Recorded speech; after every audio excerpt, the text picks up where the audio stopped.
Kembali lagi bersama kami Stalking in Hukum. Kali ini kita kedatangan seorang pemuda yang cukup visioner dan juga bentukannya ataupun karyanya sudah kita rasakan khususnya bagi para mahasiswa hukum dan juga bagi para fresh graduate. Mari kita sambut Bang Joshua Satria Colin. Selamat datang Bang Joshua. Selamat datang, terima kasih Mas Niko atas undangannya hari ini. Apa kabar? Kabar baik Mas Niko, Kabar terima baik. kasih. Selalu menyala Bang Aduh, Joshua. nyala terus ya. Ya, menyala terus. Jadi sedikit informasi, Bang Joshua ini adalah founder dari Juris Wannabe. Kenapa saya bilang karyanya sudah kita rasakan? Karena saya salah satu pengguna ataupun yang memantengi platform dari Juris Wannabe atau JWB. Dan juga sepengetahuan saya, sekarang itu JWB sudah semakin berkembang dan juga jangkauannya sudah ke seluruh Indonesia. Mungkin kemarin di awal-awal Jakarta dulu kali Mas ya. Iya. Kalau sekarang udah lebih luas dan informasinya sudah membuka internal batch ya atau magang ya, internship ya kalau nggak salah. Nah, mari kita mengenal lebih jauh Bang Joshua dan juga kita mengenal apa itu JWB, milestones-nya seperti apa, visi dan proyeksinya seperti apa. Cuman sebelum kita mengenal itu, kita berkenalan juga dulu ke Bang Joshua. Bang Joshua ini latar belakangnya seperti apa, terus kesibukannya sekarang seperti apa, dan juga isu-isu terkait apa yang menjadi concern dari Bang Joshua. Silakan Bang Joshua. Baik, jadi perkenalkan nama saya Joshua Satria Collins, dipanggil Joshua. Saya backgroundnya dari Fakultas Hukum Indonesia. Oke. Saya angkatan 2014, kemudian lulus tahun 2018. Dan setelah lulus saya menjalani berbagai macam karir, Mas Niko. Oke. Tapi saya mencoba untuk tetap berada di sektor hukum publik atau di konteks pemerintahan. Jadi saya mulai dari bekerja sebagai peneliti hukum di NGO namanya MAPI FAUI selama 3 tahun. Kemudian sempat jadi tenaga ahli anggota DPR di Komisi 1. Untuk membantu salah satu anggota DPR periode 2019-2024. Itu kurang lebih selama 3 tahun, jadi saya dari tengah tahun beliau, periode beliau sampai dengan ujungnya. Waktu itu ya saya terlibat dalam berbagai regulasi atau pembentukan undang-undang di isu Komisi 1 yaitu komunikasi, luar negeri, pertahanan keamanan, dan juga intelijen. Kemudian setelah itu setahun terakhir saya bekerja di BP Tapera atau Badan Pengelola Tabungan Perumahan Rakyat di bagian legal advocacy. Itu. Dan rencananya saya dalam waktu dekat, Mas Niko, di bulan depan di Januari saya akan mengambil studi magister hukum saya, Master of Law di Australian National University di Canberra di Australia. Saya ingin mendalami lagi soal konteks hukum di pemerintahan atau public law di sana. Karena memang saya sejak awal menggeluti atau meminati isu ini. Toh juga memang kemarin saya peminatannya HTN gitu ya ketika kuliah. Jadi saya mencoba tetap menjaga linearitas dari kuliah, kemudian kerja, sampai S2, sekarang juga nanti isunya di public law. Mungkin kurang lebih di awal seperti itu, Mas Niko, penilaian dari saya. Oke, itu Bang Joshua-nya. Sekarang kita tanya JWB-nya. Siap. Milestones-nya seperti apa, kenapa, ataupun apa triggernya dulu dibentuk, terus sekarang proyeksinya seperti apa? Ya, jadi tuh kalau ngomongin Juris Wannabe gitu ya sebagai sebuah ide, saya pikir saya perlu menarik ke belakang ketika saya dulu mahasiswa. Jadi itu pas mahasiswa itu saya merasakan kayaknya informasi soal lomba atau magang ataupun nulis itu sesuatu yang eksklusif. Jadi kayak harus masuk UKM atau organisasi mahasiswa tertentu untuk bisa ikut lomba itu. Bahkan saya sempat nanya ke teman-teman saya yang di kampus lain itu benar-benar sampai harus benar-benar jadi member di organisasi itu baru bisa turun lomba gitu. Nah, informasi itu eksklusif dan saya ingat banget waktu itu saya tidak tahu gimana lomba hukum, nggak tahu cara ikut lombanya segala macam. Dan saya ingat banget bahwa waktu itu lomba pertama saya itu karena saya diajak teman gitu ya. Jadi bukan karena saya tahu sendiri. Teman ngajak waktu itu benar-benar kayak saya lagi di kantin terus teman-teman saya ngampirin saya terus mau nggak ikutan lomba ini gitu karena dia lagi ikutan karena kurang orang timnya. Saya okein ikut dan waktu itu kalau nggak salah lombanya di Undip. Lomba legislative drafting revisi undang-undang BPJS ingat saya waktu itu. Dan ya kita sampai di lolos level nasional ya, sampai 5 besar, tapi memang waktu itu belum juara. Tapi dari situ saya menyadari memang informasi lomba ini belum diseminasi atau tersebar luas secara inklusif gitu. Akhirnya dari situ saya sebagai mahasiswa mulai rajin tuh, mulai coba cari tahu gimana, termasuk juga saya ikut organisasi yang memang memegang lomba itu gitu ya, yang memang handle lomba. Dan akhirnya saya setelah sudah mulai tahu caranya atau mulai tahu infonya, saya agak-agak bandel waktu itu Mas Tiko. Oke. Jadi biasanya kan kalau ngomongin lomba itu kan butuh tanda tangan Oke. organisasi supaya mencairkan uang ke pihak kampus kan. Karena kan ada administrasi untuk bisa mencairkan uang tiket pesawat ataupun uang pendaftaran lomba gitu kan.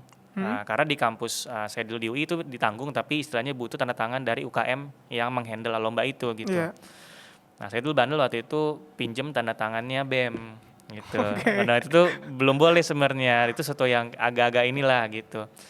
Dan itu sempat ditegur juga karena biasanya tuh sudah dihitung tuh oleh pengurus dari awal tahun sampai akhir tahun berapa lomba sih yang akan dihandle atau ditangani oleh organisasi itu, entah 5 atau 4 lomba. Nah dulu kan saya karena mengeksplor berbagai lomba jadinya bisa puluhan gitu waktu itu. Jadi saya benar itu lomba tuh benar-benar coba semangat nyari sampai lomba-lomba mungkin yang secara nama orang baru dengar gitu. Oke. Dan akhirnya tadi juga minjem tanda tangan dari BEM gitu kan. Mulai dari situ ngelihat saya BEM berikutnya mulai ngebuka gitu ya. Oh boleh deh kalau emang ada yang nyari, ada yang ikut lomba di luar lomba yang dihandle atau diurus oleh organisasi UKM-nya, itu bisa pinjam tanda tangan BEM gitu ya. Kayaknya ada lomba mandiri gitu. Nah berjalan dari situ masuklah saya di dunia kerja gitu kan. Dengan semangat tadi tetap sama, coba ikut konferensi atau lomba yang masih bisa diikuti. Mungkin jatuhnya konferensi ya, karena lomba kan masih pas mahasiswa. Sampai satu titik pas saya 1 tahun lulus itu di tahun 2019, saya ikut konferensi hukum tata negara nasional. Jadi itu konferensi yang diadakan oleh Asosiasi Pengajar HTN Nasional. Pengajar HTN, oke. Dan saya lolos jadi presenter atau pemakalah di konferensi itu. Dan saya juga kaget rupanya semua pemakalah yang lolos waktu itu diundang ke Istana Negara, Mas Niko. Ada dapat kayak eksklusif masuk ke Istana Negara tuh pas zaman Pak Jokowi waktu itu 2019. Ketemu presiden? Ketemu presiden kita, semua pemakalahnya. Jadi kayak benar-benar merasakan protokol istana lah ya, masuk ke dalam, semua dicek badannya segala macam sampai ketemu presiden, foto bersama juga. Dan waktu itu teman saya akhirnya nge-reply, kita kan saya pasti story kan di Instagram, nge-reply balas, "Bang, kok lu tahu informasi kayak gini gitu, kalau mbak konferensi segala macam. Gue juga minat kok Bang gitu segala macam." Padahal waktu itu lomba itu saya tahu dengan saya mencari sendiri di internet gitu, bukan yang diajak, bukan yang personal invitation gitu ya. Dan nggak terpublikasi secara umum. Iya, padahal sebenarnya info itu ada di sosial media atau di internet ada itu. Cuma karena dulu belum ada tadi ya satu portal yang mengakumulasi atau menginventarisir semua itu yang khusus hukum. Akhirnya orang mungkin pada nggak tahu caranya gimana. Akhirnya dari situ, dari reply teman saya tadi aja pertanyaan itu, saya inisiatif akhirnya. Oh yaudah. Jadi trigger ya? Jadi trigger. Awalnya dari WA dulu. Oh yaudah kalau gitu saya buat deh WA group khusus share info-info seminar ataupun konferensi-konferensi hukum gitu ya, atau lomba-lomba hukum. Karena waktu itu posisinya 2019 tuh belum ada tuh IG yang spesifik ngomong sebagai platform yang menyediakan acara-acara hukum waktu itu 2019. Iya betul sih. Belum ada kan. Jadi bikin dari WA group dulu, saya undang teman-teman saya yang terdekat saya gitu kan. Saya minta setiap dari mereka saling share ya informasi yang kalian tahu masing-masing. Dan itu teman-teman saya beragam tuh Mas. Ada yang memang lawyer, ada yang memang di LBH, ada yang di NGO, ada yang memang di ASN. Jadi saya coba teman-teman saya yang beragam itu saling share info untuk bisa ya kita memperkaya database lah ya, sama saling berbagi informasi spesifik soal hukum. Nah kemudian berjalannya waktu, COVID pun datang gitu kan. COVID datang 2020 kalau saya nggak salah, dan orang mulai mengenal Zoom. Mulai Zoom tuh mulai rame tuh di COVID. Disitulah momen dimana orang itu bisa ikut acara hukum dari mana aja. Oke, Gitu betul. kan, nggak harus orang Jakarta. Karena waktu itu kan saya di WA Group itu mungkin spesifik lebih ke Jakarta tuh. Heeh, Apa namanya informasinya kan. Karena benar. saya memang base-nya di Jakarta. Jadi Zoom mulai rame, ada momentum nih. Wah, kayaknya boleh juga kita lebarkan sayap ke Instagram, nggak cuma di WA Group doang. Karena waktu itu WA Group kan masih terbatas waktu itu tuh. Betul, Karena betul, WA betul, Group kan betul, betul. udah member udah banyak kan. Iya, Dulu tuh kayak dibatasin 100 atau 200 gitu, iya. saya lupa. Mm-mm. Jadi apa namanya, kayaknya sudah susah kalau hanya menggunakan WA. Dulu kayak juga Telegram tuh masih belum lah. Iya, Telegram, betul. Discord tuh belum. Jadi bikin di IG, Mm-mm. saya coba ajak beberapa teman saya di WA Group tadi, ada nggak yang minat untuk mengurusi Jurus Wanami ini, kita lebarkan saya ke Instagram. Mm-mm. Akhirnya ada 8 orang gitu total sama saya. 8 orang? 8 orang Oke. yang mau membantu, dan itu 8 orang itu beragam mas asal kampusnya. Jadi nggak cuma UI Oh. doang, jadi ada yang dari Untirta, ada yang dari Trisakti, ada yang dari mana ya, UPN, segala macamnya beragam, kita saling bantu. Akhirnya kita ngerancang tuh gimana Instagramnya, gimana postingnya, gimana sistem urut apa berapa hari kita posting segala macam. Akhirnya terbentuk lagi itu pelan-pelan rupanya disambut dengan baik gitu ya mas, maksudnya peningkatan Oh followersnya iya, iya, benar. cukup baik waktu itu, kayak karena seingat saya waktu itu di IG itu belum ada waktu itu yang seperti Jules Betul, Wannabe betul, gitu betul. ya, yang platform satu portal share informasi-informasi hukum, spesifik hukum. Karena waktu itu yang rame itu Instagram share seminar tapi acara umum berbagai macam bidang gitu. Akhirnya mulai dari 500, 1000, 2000, dan itu cukup apa namanya cepat, dan di 1 tahun IG itu berjalan kita udah lebih dari 10.000 followers. 10.000? 10.000 followers waktu itu, dan itu organik ya mas ya. Organik ya? Organik.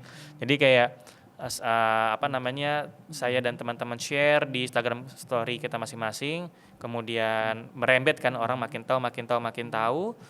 Akhirnya apa namanya, nyampe lah 10.000, terus kayak pelan-pelan 10.000, 20.000, 30.000, termasuk kita juga waktu itu sempat mulai nih kayak apa tuh, semacam dulu kan anak-anak lomba hukum itu kan sering buka open apa tuh media promotion, jadi kayak Oke. kita bayar 50.000, 30.000, mereka bantu share iklan kita, Oke, oke, jadi iklan oke. organik gitu kan, kayak mereka danusnya acara mahasiswa hukum gitu. Akhirnya kita juga manfaatkan itu, jadi kita saling bantu gitu ya, kita support acara mereka, tapi mereka bantu share informasi, ada loh IG kita, IG Jules Oke, Wannabe, media partner. media partner, dan juga tadi kayak media promotion kan, jadi Oke. apa namanya, saling mutual benefit lah ya. Nah, akhirnya ya sampai di terakhir sih kemarin sempat sampai 40.000 gitu ya mas ya followersnya. 40.000 40.000 organik. followers, yes, Wow. organik itu. Dan apa namanya, dalam perjalanannya kita juga mulai mengembangkan juga, mulai kita bikin member ya, member aktif. Jadi informasi-informasi yang lebih ramai daripada di Instagram, dan itu memang sifatnya member berbayar gitu ya, sebagai penghidupan organisasi. Kemudian kita juga bikin konten timeline prestasi, jadwal lomba per bulan, kemudian isu hukum sepekan, Iya. sampai kita mencoba untuk JWB Goes to Campus. Goes to Campus. Ya, jadi Sudah pernah? Sudah pernah. Jadi Ke? kita itu berbagai macam mas. Total berapa ya? Mungkin lebih dari 20 kampus. Oh iya. Iya, kita Zoom bareng. Jadi sama BEM-BEM-nya. Oh, asik banget. Itu, jadi ajak Zoom BEM-nya ataupun kayak mungkin organisasi penelitian ataupun lombanya. Di sana kita ya saling share, tanya gimana kondisinya. Dan kita tuh pingin supaya Jules Wannabe itu tidak hanya sekedar besar di angka mas, tapi Oke. juga merata. Jadi waktu Oke. itu kita coba ngedata mana sih kampus yang belum ada Jules Wannabe-nya gitu kan, ada di data member tadi kan. Jadi kita datangin untuk kampus-kampus yang mungkin selama ini dalam tanda kutip jarang terjamah gitu ya. Jadi saya itu sampai ke Universitas Samratulangi, coba kita cek Universitas Cendrawasih, Universitas di Gorontalo juga, di Bangka Belitung, dan seterusnya. Bahkan tuh banyak mereka itu cerita dosen kami atau akademisi di kampus kami belum mampu mengajari isu ini gitu, kayak waktu itu Wow. sampai ceritanya sampai seperti itu gitu kan. Jadi mohon bantuannya JWB, apakah ada koneksi untuk mungkin bantu nyari pembicara yang bisa mengisi kekosongan di kampus mereka gitu kan, karena mungkin kalau kami yang di kampus Jawa dosennya memadai, tapi yang mungkin di luar Jawa itu agak-agak kurang gitu. Oke. Jadi seperti itu. Jadi itulah kurang lebih perjalanan Juris Wannabe. Dan untuk Mason ke depan sih harapannya satu yang paling terdekat, saya kan akan tadi kuliah keluar selama setahun, dan harapannya nanti saya akan membawa koneksi ataupun membawa materi yang saya dapatkan di kuliah untuk bisa ngembangin Juris Wannabe. Juris Wannabe. Ini juga saya terinspirasi dari senior saya. Jadi itu dia ada yang setelah pulang tuh dia menggunakan relasi koneksi dosen-dosen di sana untuk ngisi materi di organisasi yang dia buat gitu. Jadi entah seminar atau webinar atau mungkin nanti course e-learning gitu ya. Yang saya pikir bisa menambah hasanah wawasan, karena tentunya kan praktik-praktik baik di luar negeri ada yang bisa kita pelajari juga gitu kan, yang mungkin belum di-cover oleh akademisi kita di nasional gitu. Jadi itu rencana terdekat setahun 2 tahun ke depan.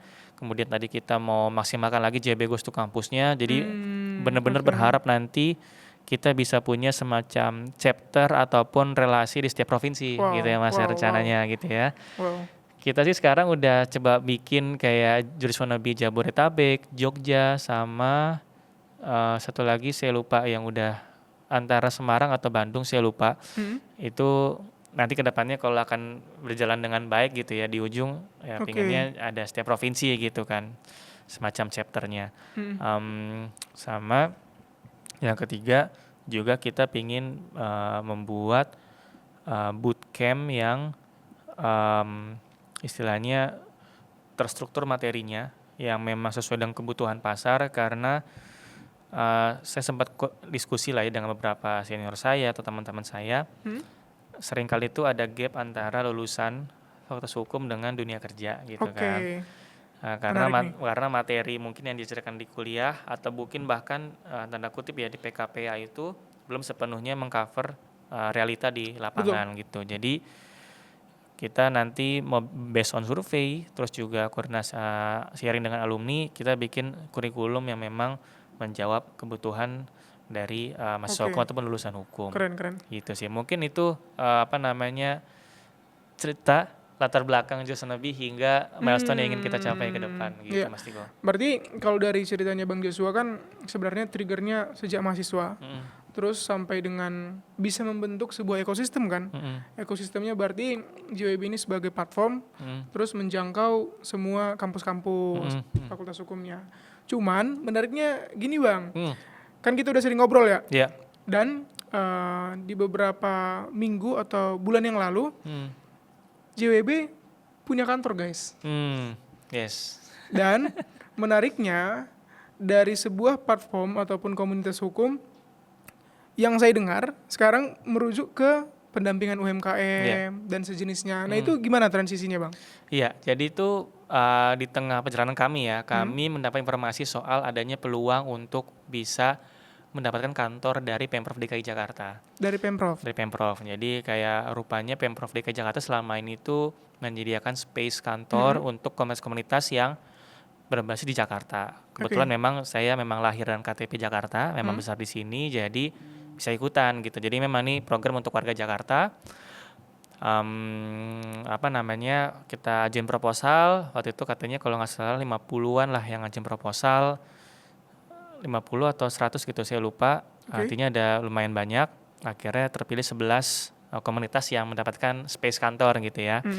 Dari Pemprov DKI Jakarta, dalam hal ini dari unit Dinas UMKM DKI Jakarta. Jadi dari Dinas UMKM tadi menerima 11 komunitas, salah satunya Juris Wannabe, dan kontraprestasinya mereka meminta tolong untuk kita bisa memberikan pendampingan hukum untuk UMKM.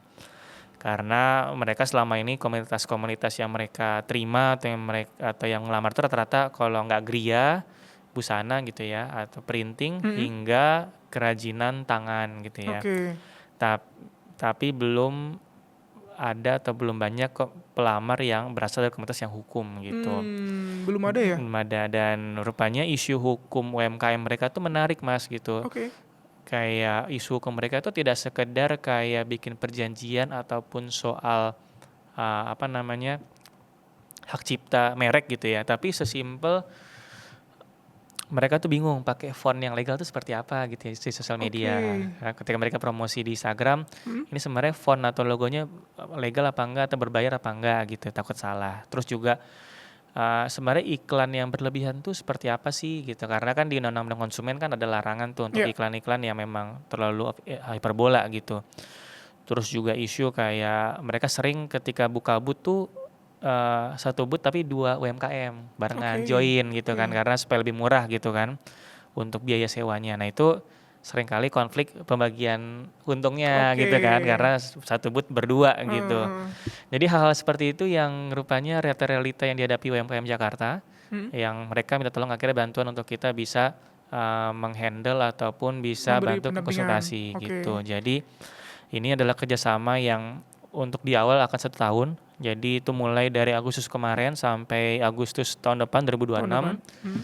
Jadi ya targetnya untuk 1 tahun ini kita akan tadi memberikan pendampingan UMKM-UMKM yang memang membutuhkan, yang mau, dari khususnya UMKM-UMKM yang di bawah binaan Pemprov DKI Jakarta, khususnya Dinas UMKM. Kemudian juga kita akan bikin modul yang bisa menjadi guidebook ataupun pegangan gitu ya buat Iya. UMKM Jakarta. Sama nanti e-learning juga, akan bikin e-learning sampai ujungnya itu saya berharap akan ada bikin pelatihan fisik gitu ya Mas, 1 hari untuk orang-orang hukumnya gitu. Oh, menarik. Jadi bukan cuma orang-orang pelaku UMKM tapi untuk lulusan-lulusan hukum, karena selama ini kan bayangannya kalau orang hukum lulusan jadi lawyer gitu kan, jadi Iya. lawyer atau mungkin ASN gitu kan, Iya. tapi jarang yang memang spesifik di isu UMKM gitu. Padahal ini menurut saya juga Betul. ada market juga gitu, mereka juga butuh bantuan. Jadi bikin pelatihan kepada orang hukum yang memang punya minat di isu UMKM, itu kita bina mulai tadi ya soal promosi, soal iklan, soal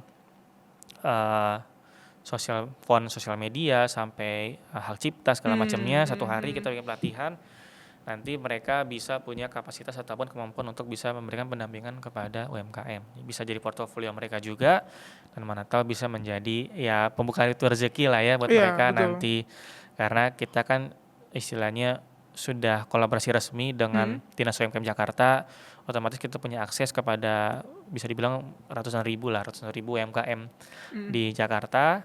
Jadi marketnya sudah ada gitu kan. Jadi mana tahu nanti bisa menjadi opsi alternatif gitu ya mungkin ya buat teman-teman hukum. Jangan cuma jadi lawyer gitu ya, jangan jadi lawyer tapi juga ada peluang-peluang lain yang bisa Peluang menjadi lain. opsi Iya, gitu sih. iya. Berarti kan secara timeline, Bang Joshua, JWB ini bisa menyesuaikan kan? Dalam artian goals awalnya seperti apa untuk membuka publikasi Yes. terkait dengan informasi-informasi yang mungkin belum bisa dijangkau oleh mahasiswa pada umumnya. Iya. Selanjutnya, berdirinya kapan, Mas? Berdiri resminya itu 2020. Tapi kalau 2020. yang IG tadi itu September 2019, yang IG ya. Yang WhatsApp. Kemudian yang mulai resmi di Instagram itu di Mei 2020. Mei 2020. Di 2025 bisa berkolaborasi dengan Dinas UMKM Yes. provinsi, Yes. lalu menjadi fokus untuk mendampingi UMKM. Itu kan suatu transisi yang cukup menarik, Iya, betul. Bang Joshua. Betul. Nah, kalau untuk komposisi dari JWB sekarang itu ada berapa orang, Bang? Total 15. 15 orang. 15 orang. 15 orang. Dengan proyeksi yang sebesar itu mungkin akan ada pengembangan lagi ya, Bang ya. Terkait Yes. dengan kuantitas maupun juga produk-produknya. Nah, selanjutnya gini, Bang. Terkait dengan JWB ini kan sebenarnya jadi sebuah wajah baru untuk komunitas hukum. Terlebih lagi memang secara profil foundernya ini cukup menarik, Bang. Kalau menurut saya kan Bang Joshua ini punya variabel yang cukup menarik karena dulu awalnya sebagai peneliti hukum. Yes. Terus masuk ke tenaga ahli DPR. Iya. Yang dimana di sini pasti mengerti sedikit politiknya mungkin ya. Aduh. Masuk itu barang. Iya. Gitu, Bang. Terus yang ketiga jadi profesional di BP Tapera. Yes. Nah, hal ini kan berarti menjadi variabel yang unik di mana pandangan Bang Joshua itu akan membentuk atau mempengaruhi JWB. Iya. Nah, kalau JWB ini sebenarnya goals-nya akan sebagai komunitas hukum saja, cukup sebagai komunitas hukum, atau bakal jadi berbentuk pelatihan, atau juga bakal jadi berbentuk badan hukum. Nah, goals-nya seperti apa, Bang? Yang goals ujungnya? Iya. Seperti apa JWB? Ya, tentu untuk bicara mengenai menjadikan JWB sebagai badan hukum itu juga ada gitu ya, ada harapan ke sana, baru ke situ ya. pingin gitu ya, itu juga Tapi akhirnya kan yang perlu krusial dari kami adalah jangan sampai badan hukum itu cuma jadi ujungnya gitu kan. Oke. Karena kan kita baru bicara setelahnya. Bagaimana bisa setelah jadi badan hukum ini bisa menghidupi lembaga gitu kan. Bagaimana cara Iya. menghidupi lembaga. Karena untuk posisi JWB ketika kami ngebangun ini kan sebagai komunitas, sebagai pengabdian kami di luar pekerjaan profesional gitu Wow. kan. Jadi masing-masing punya kerjaan profesional, memang backgroundnya beda-beda. Disinilah tempat kita menuangkan atau menyalurkan apa yang kita punya melalui komunitas Juris Wannabe. Dan mungkin tadi kayak saya karena backgroundnya cukup variatif dan sempat juga di pemerintahan di dalam Iya. DPR, ada hal-hal yang kasarnya saya nggak bisa ungkapkan sebagai di dalam baju DPR gitu ya, baju Iya. kantornya, tapi mungkin bisa nitip unek-uneknya gitu ya Iya. lewat komunitas Juris Wannabe gitu. JWB. Jadi ada penyalurannya dan saya pikir juga teman-teman pengurus yang lain juga merasakan hal yang serupa. Jadi bisa menjadikan Juris Wannabe itu wadah untuk pengabdian dan menyalurkan aspirasinya mungkin yang belum bisa leluasa di kantornya masing-masing. Meskipun memang ada juga satu cerita yang kayak di kantornya setelah mengetahui konten Juris Wannabe, hati-hati ya mas gitu. ada pengurus kami yang sempat itu bilang kayak gitu Pak bos di kantornya gitu. Rupanya tahu juga gitu pas pernah kita waktu itu bikin konten karena sempat juga waktu itu kita beberapa kali bikin konten soal isu terkini, kita bikin seminar dan juga bikin live Instagram gitu. Jadi sempat gitu juga gitu, tapi tetap kita marwah utamanya ini menjadi ladang pengabdian kami di luar pekerjaan profesional. Cuma betul di ujungnya nanti akan sangat baik dan indah gitu ya kalau kita bisa menjadi badan hukum dan tempat mencari untuk bisa menghidupi lembaga ini gitu secara nominal. Jadi itu ada goalsnya, cuma sementara kita marwahnya inilah ladang pengabdian kami gitu. Oh, luar biasa. Kita lanjut ke sesi berikutnya. Kita kembali lagi ngobrol bersama founder Juris Wannabe, Bang Joshua Satria Collins. Siap. Tadi obrolan kita terpotong Bang, terkait dengan variabel Bang Joshua yang begitu banyak. Praktisi hukum atau peneliti hukum, terus juga tenaga ahli di DPR, sampai dengan profesional di BP Tapera. Nah, kalau dari variabel tersebut, menurut Bang Joshua, selain daripada memang kampus yang menyediakan pendidikan formal, bagaimana pandangan Bang Joshua terkait dengan komunitas hukum yang akan dijadikan ataupun yang ditujukan sebagai sarana human development Bang? Selain daripada komunitas, sebenarnya dari variabel ini Bang ya, variabel Bang Joshua yang miliki ini, apa yang paling penting selain daripada nilai bagus di kuliah atau aktif organisasi, Bang Joshua langsung mengimplementasikan dengan membentuk sebuah komunitas sebagai sarana human development. Kalau dari Bang Joshua sendiri gimana pandangannya terkait dengan ini? Iya, jadi ngomongin satu variabel yang saya pikir penting di luar kemampuan substansi materi gitu ya, materi kuliah atau materi hukum adalah berjejaring atau relasi. Karena senior saya itu pernah bilang gini, di Indonesia itu lulusan paling banyak itu adalah lulusan di bidang fakultas agama gitu ya, atau keagamaan dan juga fakultas hukum. Jadi ada dua peluang nih. Satu, artinya kita punya banyak role model atau mentor yang bisa ngarahin gitu ya. Dan juga artinya marketnya banyak. Tapi sisi lain pesaing kita banyak gitu kan. Pesaing kita banyak, artinya kita perlu outstanding, perlu mengembangkan diri untuk bisa memiliki nilai lebih dibandingkan lulusan hukum yang lainnya.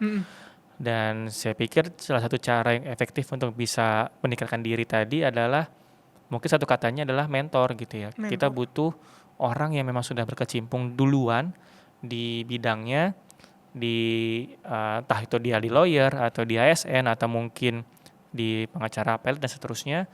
Itu apa yang bisa dibagikan, apa yang perlu diperkuat supaya akhirnya dia tuh siap kerja gitu ya.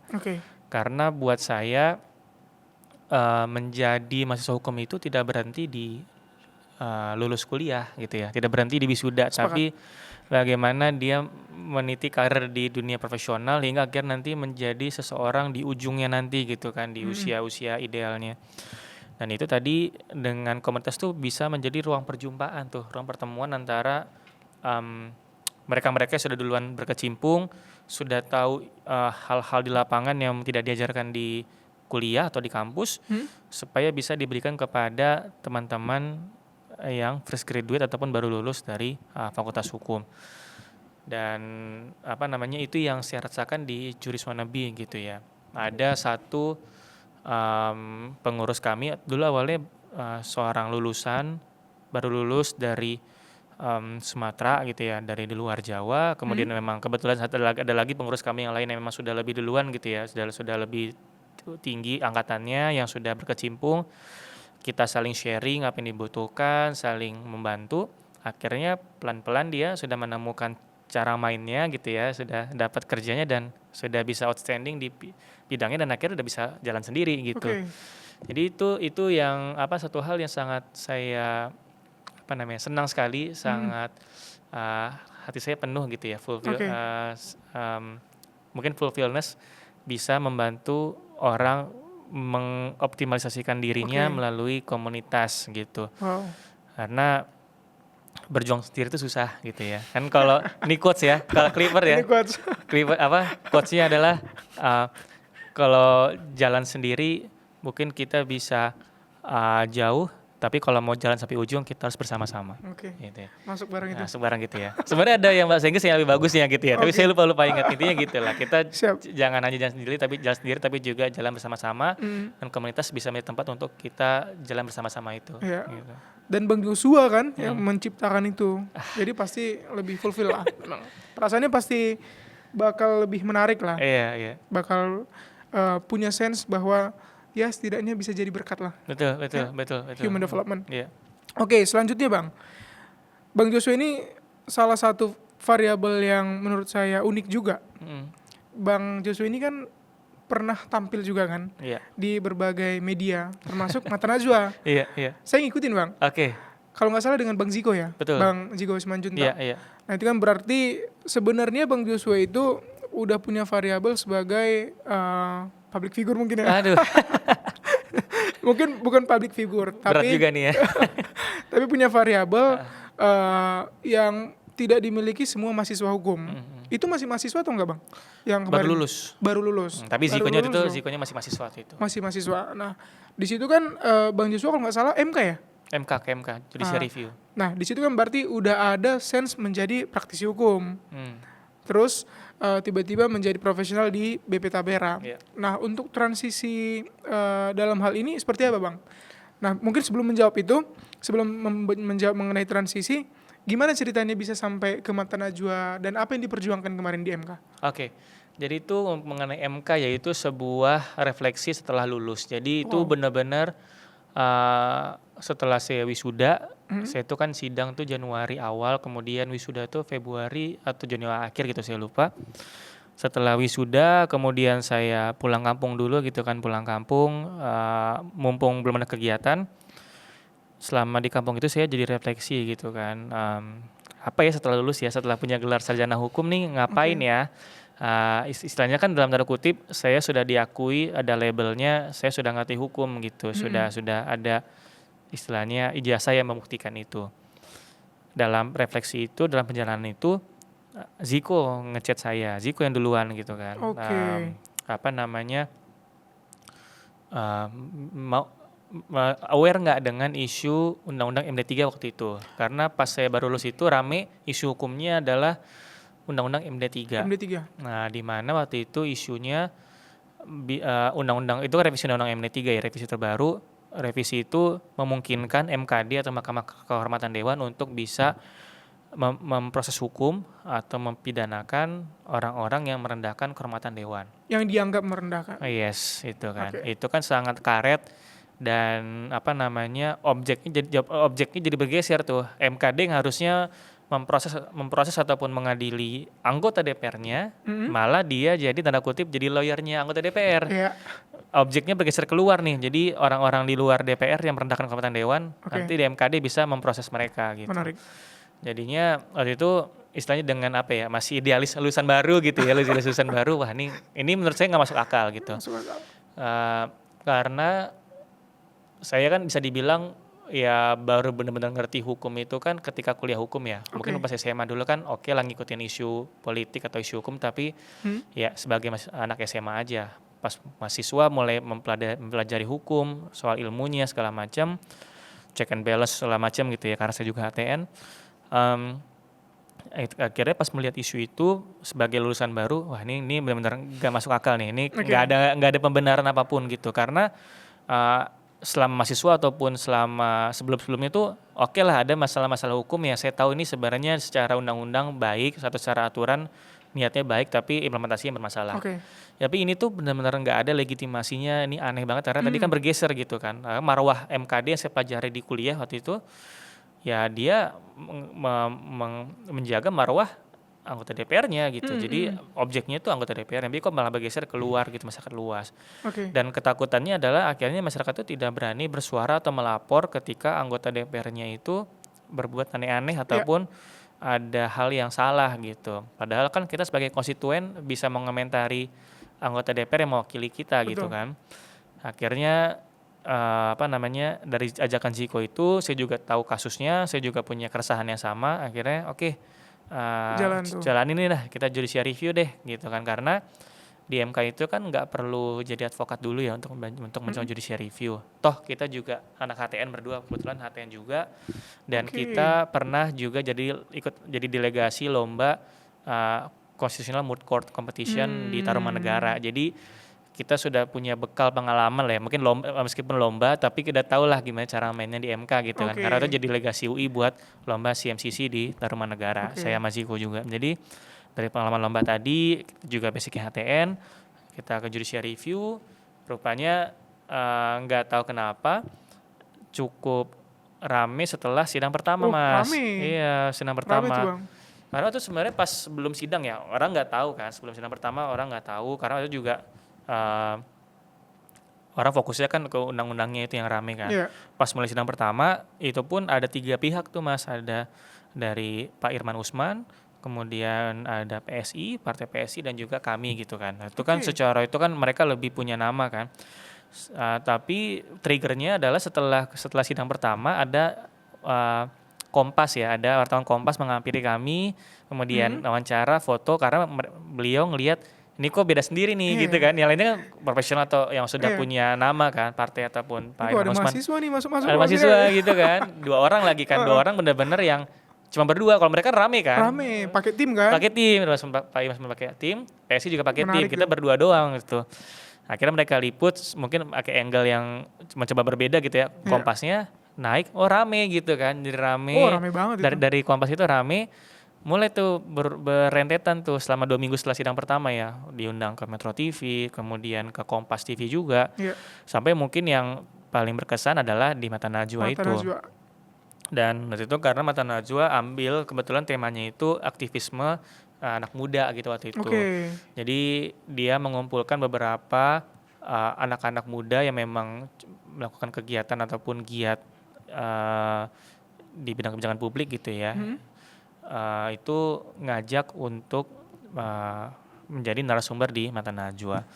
Salah satunya kami berdua itu kan, saya sama Ziko. Ya wawancara, kita cerita gimana segala macam perjalanannya, dan ya itu menjadi sebuah bagian rencana perjalanan hidup yang sangat-sangat berkesan lah ya. Tidak menyangka dari idealisme lulusan hukum baru bisa direspon dengan baik gitu waktu itu kan. Dan kemudian dalam perjalanan waktu, tadi dari NGO gitu ya, kemudian malah saya masuk ke DPR sendiri gitu kan. Setelah itu malah kerja di DPR-nya. Menarik tuh. Iya kan, jadi itu juga sempat jadi pergumulan di awal gitu. Karena waktu itu posisinya saya itu berganti karir karena kontrak saya tidak diperpanjang tuh di NGO tadi karena COVID. Itu pas banget lagi COVID tuh. COVID butuh efisiensi lembaga kan.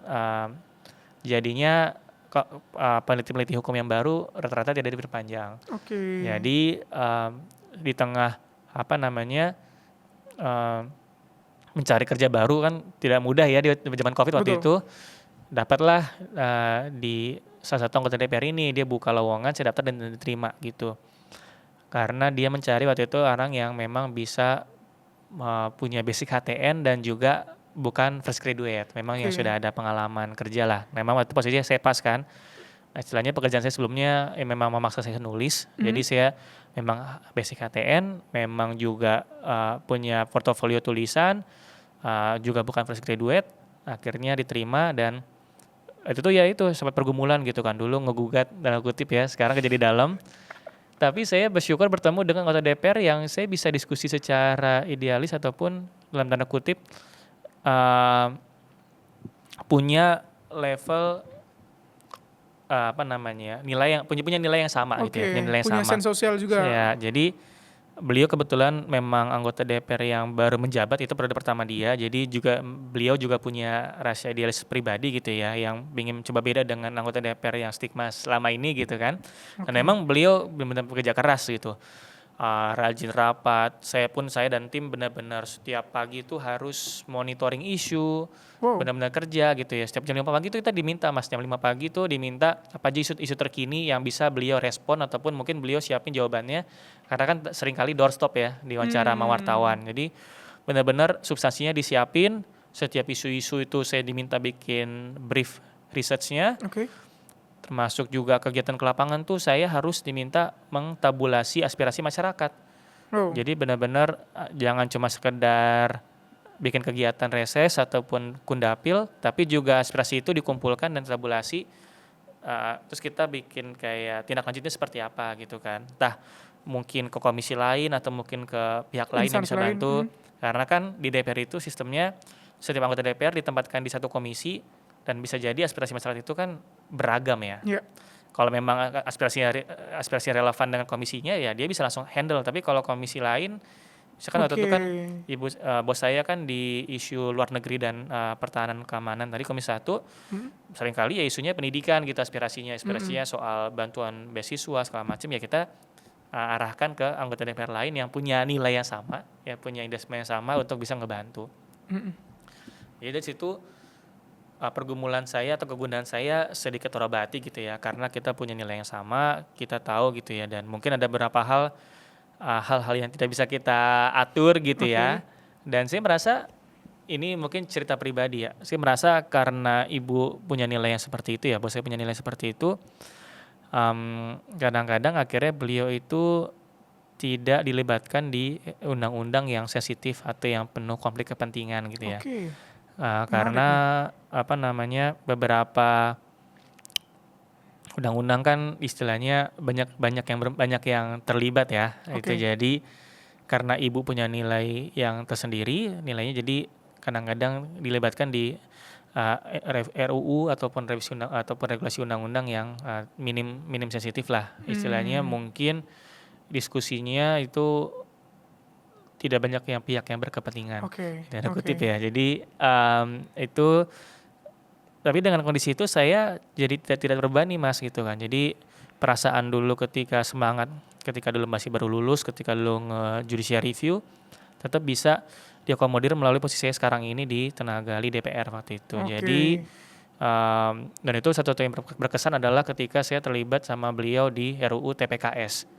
Karena waktu itu kan iya undang-undang tidak pidana seksual gitu kan. Jadi waktu itu kan itu saya merasa itu regulasi ataupun RUU yang benar-benar substansi banget. Jadi diskusinya itu benar-benar 3 minggu full, ada NGO juga datang, intens didengarkan, dan diskusinya daging banget diskusinya, sampai bahas KBGO, kemudian bahas victim trust fund, sampai bahas bagaimana APH itu jangan sampai bikin pertanyaan yang sensitif kepada korban kekerasan seksual. Jadi benar-benar substansi, dan saya pikir DPR bisa juga kok gitu. DPR bisa juga untuk bahas regulasi undang-undang yang tidak kilat, yang benar-benar intens, yang benar-benar daging, itu bisa gitu.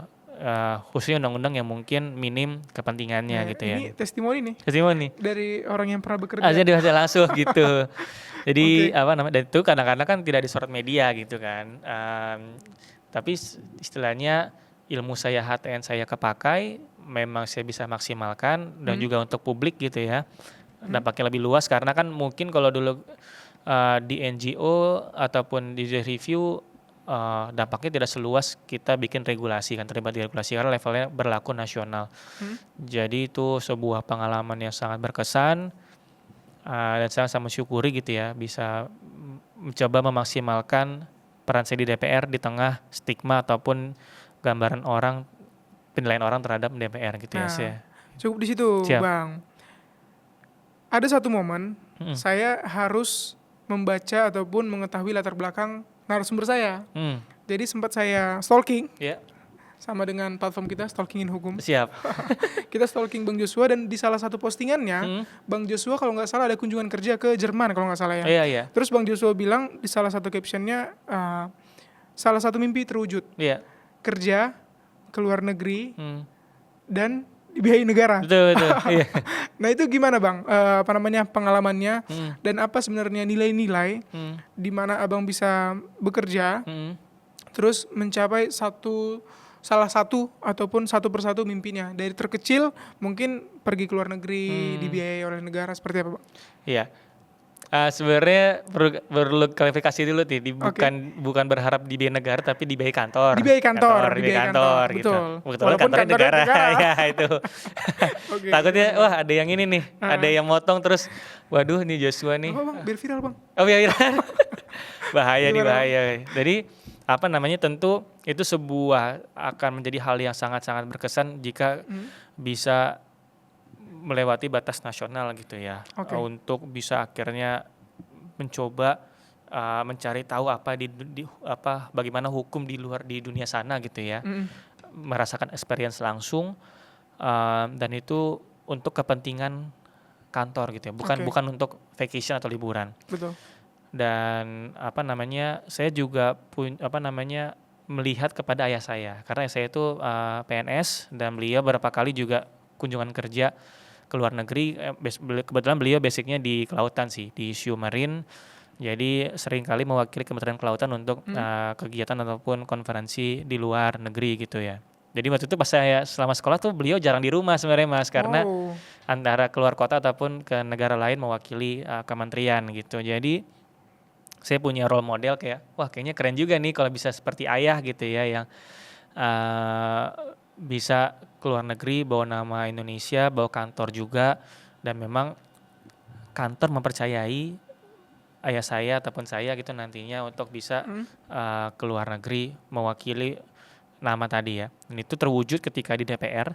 Jadi waktu itu kebetulan konteksnya adalah kita baru menyelesaikan undang-undang PDP di tahun 2022.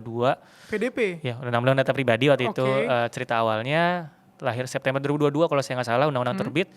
Dan itu bertepatan dengan negara lain, India juga baru terbit tuh undang-undang PDP-nya di India. Nah, delegasi dari anggota DPR dari India dan Indonesia itu diundang untuk bisa ngisi konferensi soal data protection di Eropa, diadakan oleh GDPR berarti ya? GDPR ya itunya apa. Jadi kayak ada namanya CAS. Jadi itu kayak semacam, mungkin kalau di US ada USAID ya. Nah, di Jerman tuh namanya CAS, Konrad bla bla bla bla gitu ya.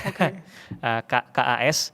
Itu mereka ngundang anggota DPR dari India dan Indonesia untuk bisa cerita soal undang-undang tersebut, karena kebetulan dua negara ini baru terbit undang-undang PDP-nya. Baru terbit. Waktu itu ya. Sedangkan Eropa udah lebih lama kan. Jadi kayak menarik.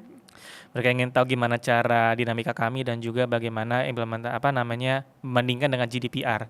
Akhirnya ke sana saya juga diajak gitu kan. Ada dua staf beliau yang diajak ke sana. Kita cerita bagaimana Indonesia perjalanannya, terus juga soal otoritas data pribadi ya, yang masih jadi isu otoritas data pribadi, kemudian hak dan kewajiban, subjek data pribadi dan seterusnya, yang dari India juga cerita juga segala macam. Akhirnya itu kita waktu itu cerita sampai hal-hal yang dia kayak kita banyak insight-insight baru yang kita temuin di Eropa, karena di sana tuh kita dipertemukan dengan Uni Eropa di sana. Jadi Uni Eropa di sana, ketemu juga dengan kayak akademisi di sana, ketemu juga dengan pelaku bisnis di sana, dan juga kayak ketemu tadi orang pendampingan teknologi UMKM di sana juga kita ketemu gitu. Rupanya di Jerman itu ada kayak perwakilan dari pemerintah yang ngebantu UMKM itu digitalisasi secara gratis. Itu kayak dibikinin website, dibikinin kayak pelindungan data ya, maksudnya kayak mereka kan pasti punya database soal penjualan kan, database penjualan, database customer. Mereka dibantu untuk blockchain-nya ataupun data pribadi, data perusahaannya itu supaya terlindungi Oke. dari kebocoran data. Jadi itu dari pemerintah resmi yang bikin pendampingan itu, teknologi itu. Jadi di situ kita belajar tadi kan, rupanya perlu juga Indonesia punya tadi pendampingan digitalisasi buat UMKM, di mana digitalisasi itu bukan cuma sekedar bikinin website gitu ya.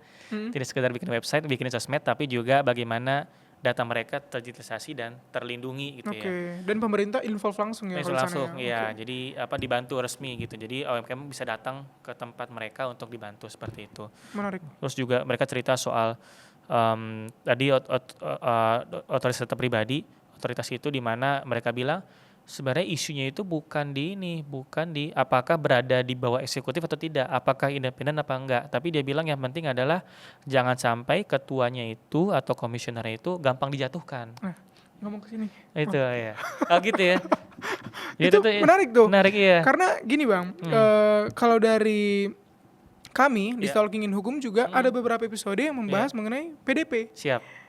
Dan ini menjadi penting sebenarnya. Betul. Walaupun memang kalau dari beberapa poin DPO yang kita temuin ataupun orang-orang yang concern terhadap data pribadi, kita belum siap sebenarnya.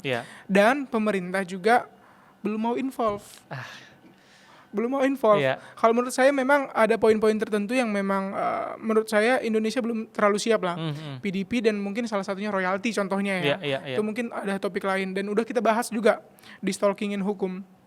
Dan di kantor kita juga, Bang, ada salah satu DPO juga yang sudah tersertifikasi melalui KAN. Nah ini juga menjadi pembahasan yang cukup menarik kan sebenarnya. Dan Bang Joshua punya perspektif langsung tuh dari GDPR-nya, dari mana kita merujuk kan sebenarnya betul. ke sana. Makanya poin pentingnya adalah pemerintah tolonglah.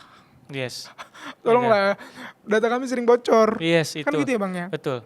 Banyak juga kan pengalaman. Ya gimana Bang? Mungkin tambahin ya. Jadi karena ketika kita waktu itu ya, ketika saya terlibat dalam pembahasan undang-undang PDP, salah satu nilai tambahnya atau nilai lebihnya kan keberadaan otoritas ini kan, di mana otoritas ini menjadi satu pintu orang itu ngelapor kalau mereka kebocoran data pribadi gitu kan. Karena sekarang ini kan scatter nih, orang-orang bingung nih, kita kalau data pribadi bocor tuh ngelapornya ke Kominfo, BSSN, atau ke polisi, atau kemana gitu kan, atau bahkan kadang-kadang kalau isunya di lembaga keuangan bisa ke OJK gitu kan ngelapornya. Jadi menjadi satu pintu orang ngelapor ketika data pribadi bocor dan dia akan menjalani fungsi penegakan hukum dalam arti arbitrase gitu ya, bukan yang pidananya. Tapi itu belum terwujud tuh sampai sekarang, dan kemarin kan isunya adalah ini tuh ditaruh di independen atau lembaga sendiri atau memang di bawah kementerian tertentu. Dan itu yang saya benar-benar kaget ketika saya tanya itu di sana, waktu itu kan acaranya di Jerman sama di Belgia.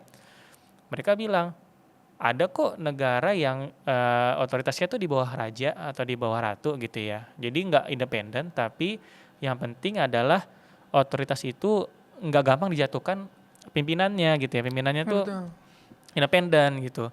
Jangan seperti MK gitu ya, yang sekarang diubek-ubek supaya bisa ditarik oleh DPR gitu kan. Nah itu dia bilang kuncinya di situ gitu, pimpinannya harus bisa leluasa, tidak gampang di recall atau tidak gampang dijatuhkan, supaya dia tuh bisa bekerja sesuai dengan, bisa bekerja objektif.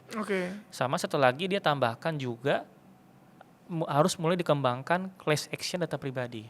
Class action? Data pribadi. Jadi menurut mereka tuh sebenarnya udah jamak di Eropa atau di negaranya. Di waktu itu Belgia sih salah satu akademisi dia bilang ketika memang data pribadi itu bocor, beberapa yang memang dari satu sumber yang sama, mereka membentuk class action tuh bareng-bareng untuk bisa ngegugat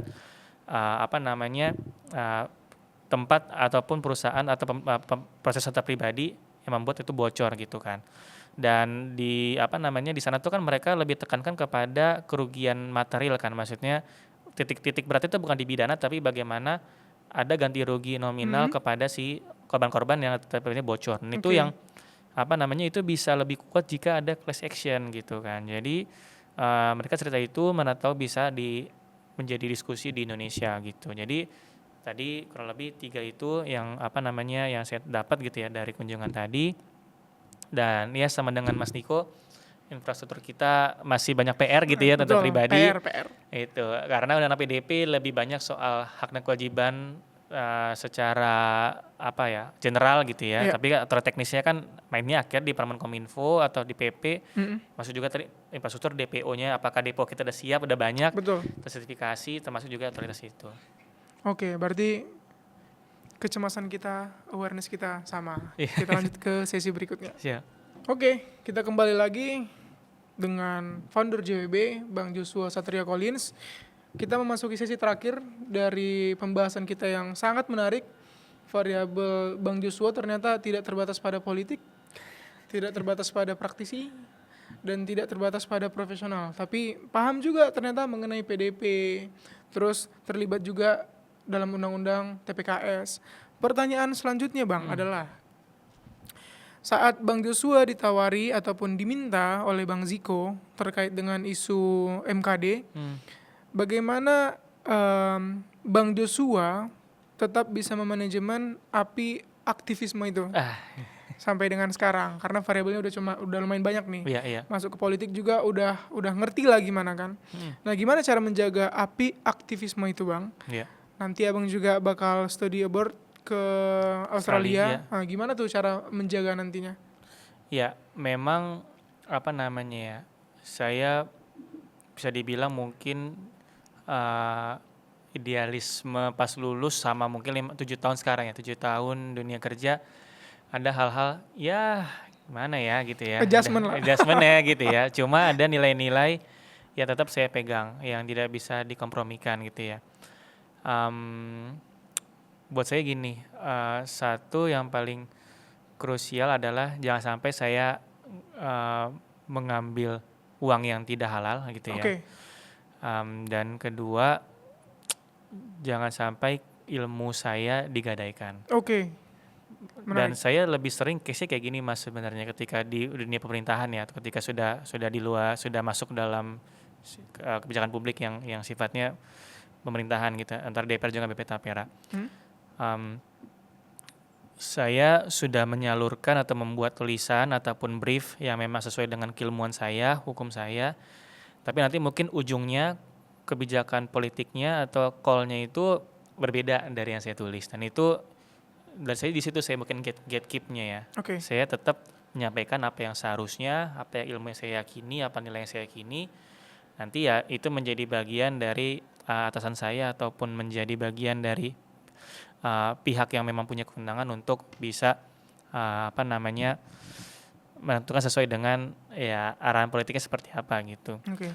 Tapi saya tetap menjaga apinya itu di situ. Saya saya masih belum legowo untuk bisa nyari-nyari tulisan atau nyari-nyari argumen yang sengaja untuk mendukung satu sisi gitu ya, untuk bisa sesuai dengan pesanan gitu ya. Tetap harus objektif. Objektif gitu, sesuai dengan apa ilmu yang saya yakini. Dan bisa jadi itu mungkin kadang-kadang membuat peluang saya ataupun kondisi saya tidak banyak gitu ya, peluang untuk bisa berkarir gitu ya. Tapi dari pengalaman saya tadi di DPR dan juga di PP Tapera, saya bersyukurnya masih ada gitu ya. Masih ada ruang tempat-tempat yang mengakui atau menerima nilai yang saya punya, masih sejalan. Mungkin kadang-kadang hasil akhirnya tidak sesuai dengan yang kita tulis, tapi setidaknya kita tadi menjaga soal tidak menerima apinya, tidak menerima uang yang memang tidak seharusnya, dan juga tidak menggadaikan keilmuan kita. Jadi itu api yang tetap saya jaga, nilai yang saya jaga, dan sisanya pas ada unek-unek, pas ada ini nggak masuk akal, lihat JWB nih buat menyalurkan untuk mengeluarkan unek-uneknya gitu. Oke, gitu menarik. Salah satu hal yang saya coba tangkap dari diskusi ini, kita udah pernah beberapa kali diskusi dengan beberapa narasumber, Bang Joshua, dan Bang Joshua ini sense orang politiknya udah dapet Bang. Aduh. Cara menjawabnya retorik dan diplomatis, nah itu udah ada. Nah, pertanyaan selanjutnya adalah, Bang Joshua ada ketertarikan masuk politik nantinya? Wah. Kemana ya? Dengan profil seperti ini, oke sih. Saya kan selesai di DPR itu dengan posisi bos saya tidak menang pemilu gitu ya, Mas. Saya kenapa akhirnya ke Tapera karena di pemilu itu kemarin bos saya tidak memenangkan pemilu 2024.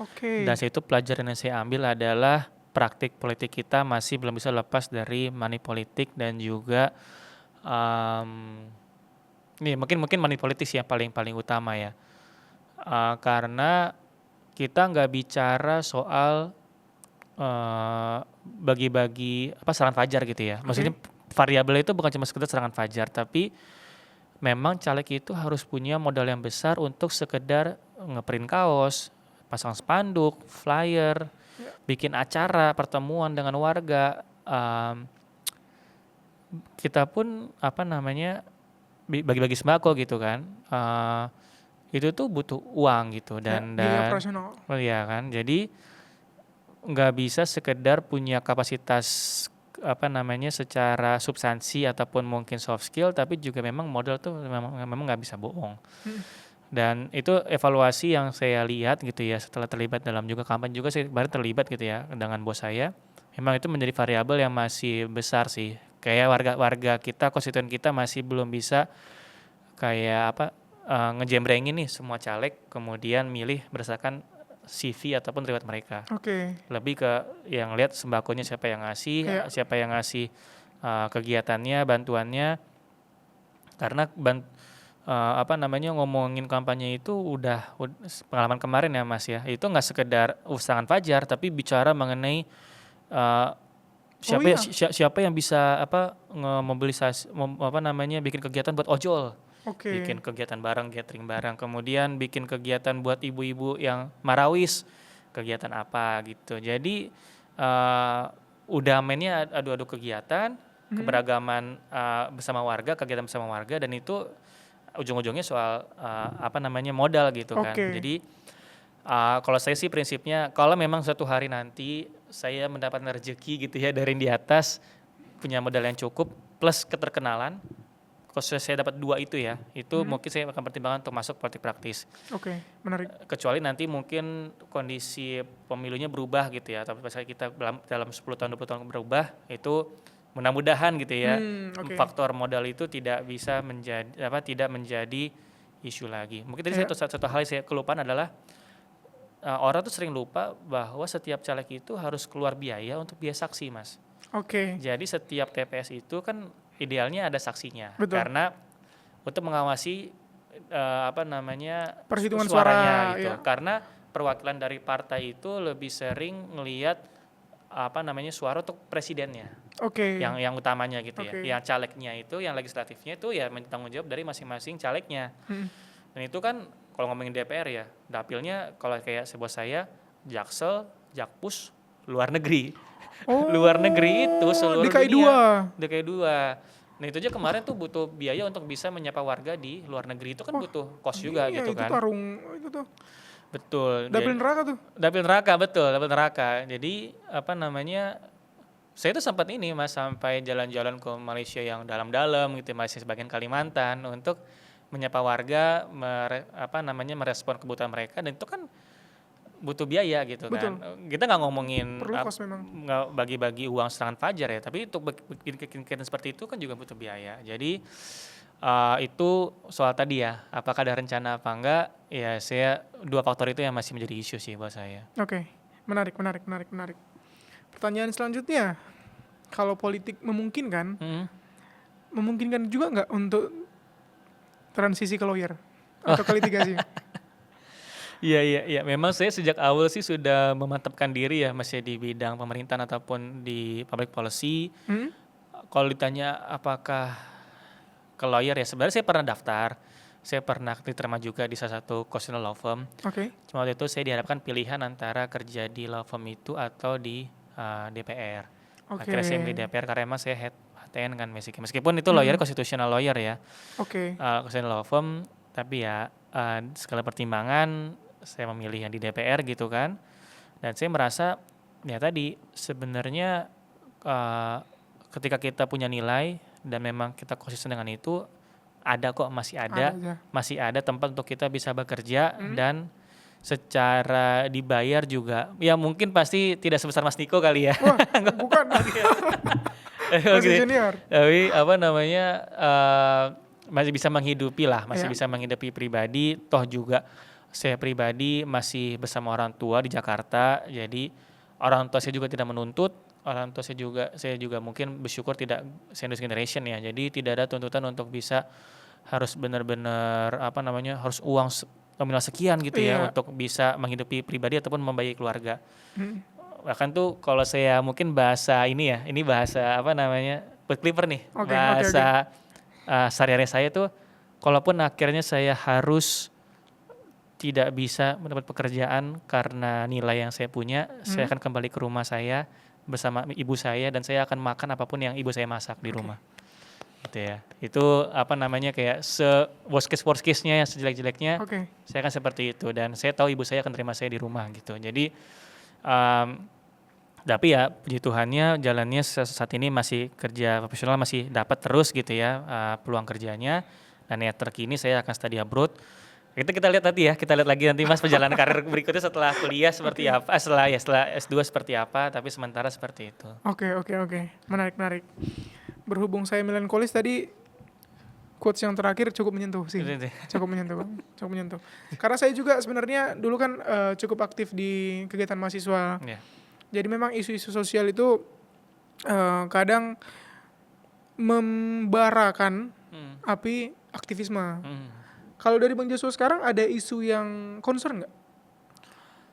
Yang kira-kira pengen udah atau sedang ditulis gitu?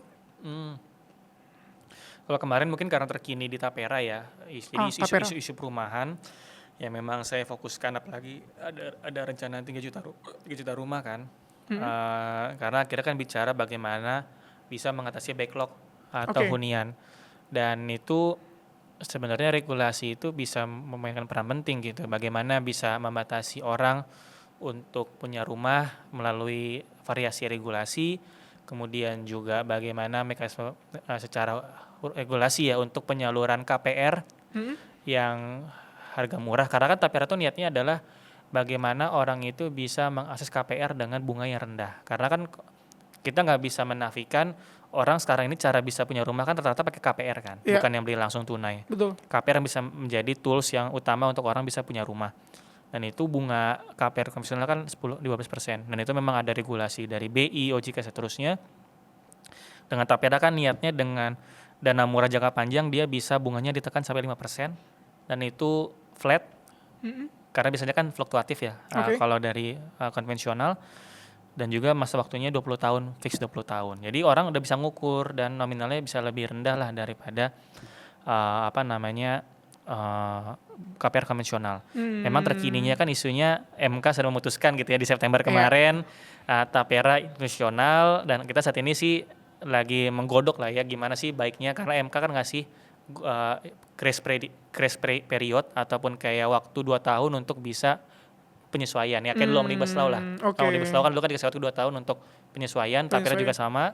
Oke. 2 tahun. Meskipun memang saya jadi kabur ya. Jadi saya kantor saya lagi ngebahas tapi saya keburu S2. Tapi ya kurang lebih di sampai akhir ini menggodok lah ya gimana cara regulasinya supaya bisa tetap terwujud bisa mengatasi backlog perumahan tadi melalui regulasi. Kita bicara mengenai nanti apakah bisa kita maksimalkan APBN atau kita maksimalkan mungkin dana wakaf untuk bisa memutar uang untuk akhirnya bisa skema pembiayaan rumah murah atau mungkin hal lain. Tapi nanti di luar itu semua Mas, di luar itu semua untuk S2 sendiri saya punya ada niatan untuk mendalami isu mengenai deliberatif demokrasi. Karena saya HTN kan. Karena rupanya itu saya setelah saya baca-baca tuh di kampus tujuan saya itu mereka sudah mulai ngebahas bagaimana bikin kriteria ataupun list konkret kapan suatu kebijakan publik itu benar-benar mendeliberasi aspirasi masyarakat. Oke. Karena kan kalau kita ngomongin partisipasi publik kan seringkali ngawang-ngawang kan, nggak ada kriterianya, nggak ada standarnya. Jadi itu rupanya itu sudah ada penelitian di ENIU ataupun di Canberra itu bagaimana itu bisa dibikin kriteria bakunya gitu standarnya gitu. Karena mereka mereka tuh mengutip praktik-praktik semacam town hall ataupun pertemuan rutin. Mungkin kalau di Indonesia kan musrenbang gitu ya, yang terkenalnya ya. Rupanya negara-negara lain tuh juga punya semacam musrenbangnya. Oke. Dan itu mereka bikin semacamnya tadi kriteria rigid bagaimana itu bisa diimplementasikan menjadi kriteria yang bisa diikuti oleh masing-masing negara supaya jangan sampai partisipasi publik itu semu gitu kan. Jangan cuma sekedar ada gitu kan.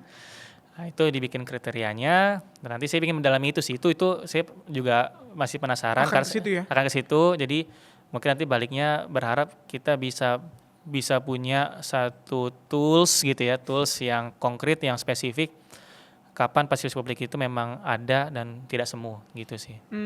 Cukup menarik. Sangat menarik. Karena tadi awalnya saya ingin menarik ke personalnya Bang Joshua itu ke lingkup JWB-nya. Ternyata kita bisa lebih ngobrol lebih luas dari itu. Iya. Salah satu topik ataupun informasi yang saya kunci untuk menutup sesi hari ini adalah Bang Joshua ternyata orang Batak. Karo sih. Karo. Marga Ginting. Nah, inilah dia Bang Joshua Satria Collins Ginting. Iya. Yang mungkin 10 atau 15 atau 7 tahun lagi mungkin ya. Aduh. Akan kita temui, ya siapa tahu mengisi kancah perpolitikan Indonesia. Atau jadi lawyer ATN yang menyala terus kan di Indonesia, kita nggak tahu. Pokoknya arah langkah Bang Joshua pasti bisa selalu diikuti di mungkin di Jurus Wannabe atau di profil Instagram Bang Joshua sendiri. Nanti mungkin akan kita sertakan juga media sosial dari JWB maupun Bang Satria Collins. Pada akhirnya kita harus berpisah teman-teman. Cuman kita kembalikan ke Bang Joshua. Siapa tahu ada 1-2 kalimat sebagai quotes penutup. Gimana nilai-nilai yang akan dijalankan selama beberapa tahun ke depan. Khususnya akan hidup di kampung orang. Siap, di negara orang ya. Di negara orang. Gimana Bang? Oke, jadi ini mungkin nilai yang saya bawa dan saya jaga ketika membangun Jurus Wannabe bersama dengan teman-teman saya yang lain adalah seringkali orang itu kalah bukan karena dia nggak mampu, tapi karena nggak tahu informasinya. Jadi itu sebuah pengalaman ataupun nilai yang saya refleksikan gitu ya. Karena kadang-kadang ada orang yang kalah sebelum bertanding karena nggak tahu informasinya, cara mainnya segala macam. Dan itu saya pingin, kalau bahasa bagusnya kata Sinta saya itu gini, bagaimana bisa menghapus asimetris informasi. Itu kata-kata bagus ya gitu ya. Jadi semua orang bisa punya informasi yang sama, akhirnya orang bisa bersaing secara sehat gitu ya. Dan ini semua itu menjadi nilai yang saya pelajari, kayak bagaimana saya mencari info lebih dalam soal lomba, soal konferensi, nggak sampai ke konteks beasiswa atau LPDP juga. Saya terima LPDP untuk kuliahnya, saya mendalami karena tadi semangat tadi ya, mencari informasi sebanyak-banyaknya. Karena akhirnya setelah informasinya tahu, oh rupanya ada celah-celah yang bisa kita maksimalkan dan akhirnya goals kita tercapai gitu ya, untuk bisa S2 dengan dapat beasiswa. Keren. Jadi itu nanti juga akan sama ke sana, akan saya mendalami lagi informasi. Tentunya levelnya udah level global ya, level bukan lingkup nasional lagi. Mungkin nanti akan hal baru yang saya temui. Nanti saya ingin itu dibawa ke Indonesia, khususnya di Jurus Wannabe, supaya teman-teman semua yang follow Jurus Wannabe itu bisa merasakan informasi yang sama yang saya dapat ketika nanti di luar negeri nanti. Mantap. Bang Joshua Satria Collins Ginting, terima kasih atas waktunya. Godspeed di Canberra. Pokoknya kita keep in touch terus. Pasti. Nanti kalau ada libur, contohnya ke Indonesia lagi, kita harus podcast lagi. Dan mini soccer, jangan lupa. Mini soccer. JWB banyak kegiatan. Sekali lagi terima kasih Bang Joshua atas waktunya. Sama-sama Mas Tiko. Sampai jumpa kembali. Terima kasih Mas Tiko hari ini.